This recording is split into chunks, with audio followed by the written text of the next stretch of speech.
มะม่วงนะครับ มะม่วงอาทู มะม่วงปะทะกับลูกซ้อม9 มมจาก P365นะครับเรามาดูว่าจะเป็นยังไง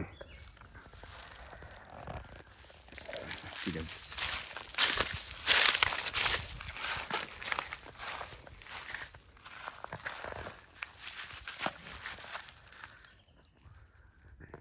ซูม ซูมมาเด็กจับเด็ก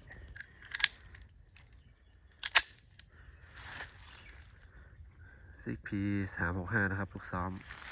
ปะทะมะม่วง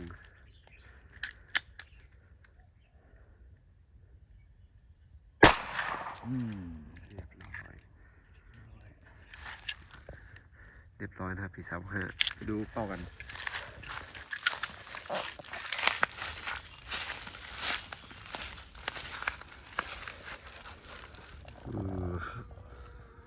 ระเบิดเลยนะครับ เปิดเลย โอ้ แกนในแกนเลยเรียบร้อยหมด เรียบร้อย9 มลูกซ้อม ระเบิดเหมือนกัน โอเคครับ จับเบะ